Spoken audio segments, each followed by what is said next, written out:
The little house on the prairie burns to the ground will not be seen tonight, so that we may bring you this special Spritz by Fritz program.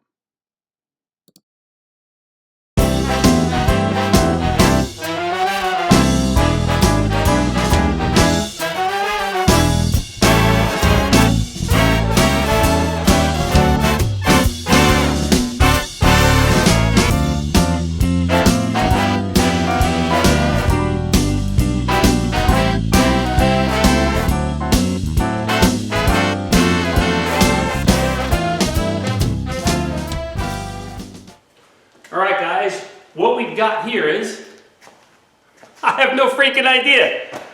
This is what I've come up with, this is what I've decided. The year 2022, sounds like something from Space Odyssey, right? Well, Ratfink is going to be 60 years old. In Manti, Utah, at the Ratfink reunion, they're going to have a big to-do for Ratfink's birthday.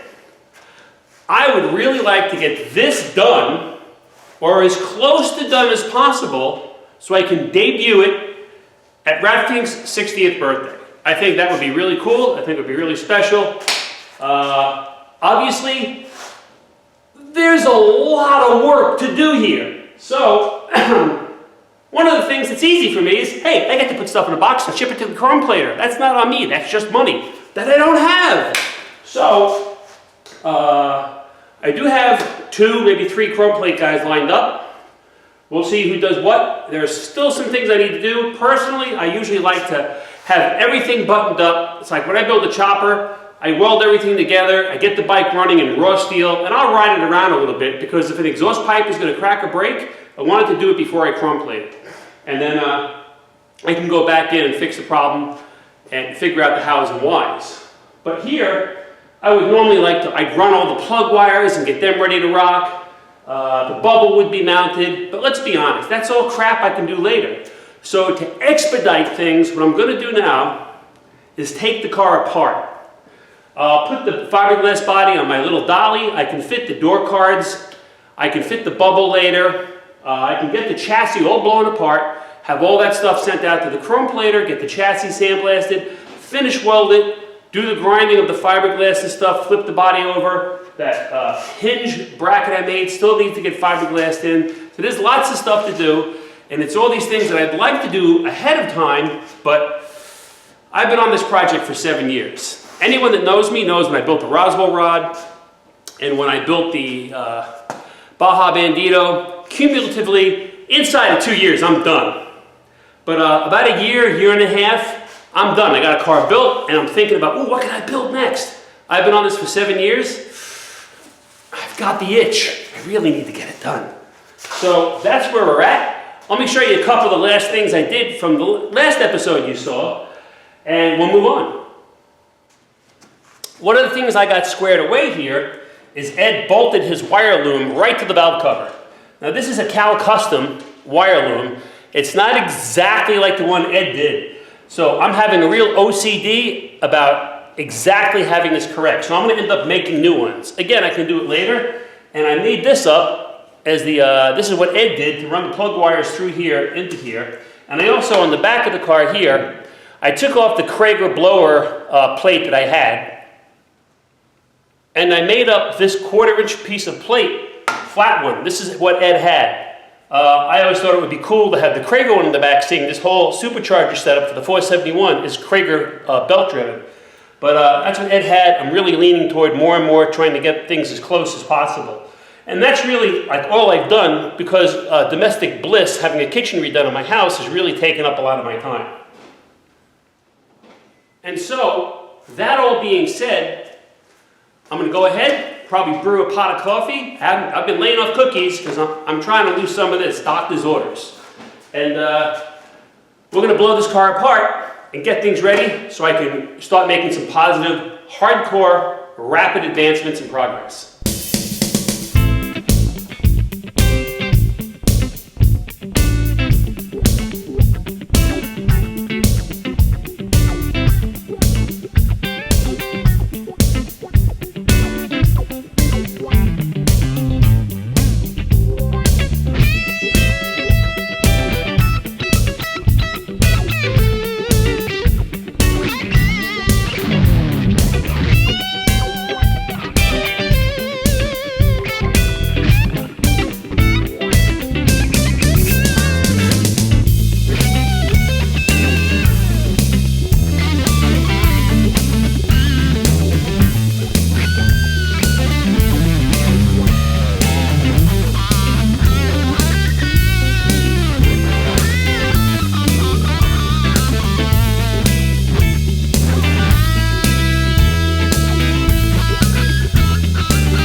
Short episode, but I did want to get something up so you guys can see that I'm actually still working on this thing.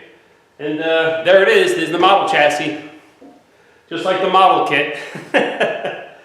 And I did scale off the model kit pieces and parts to get this far.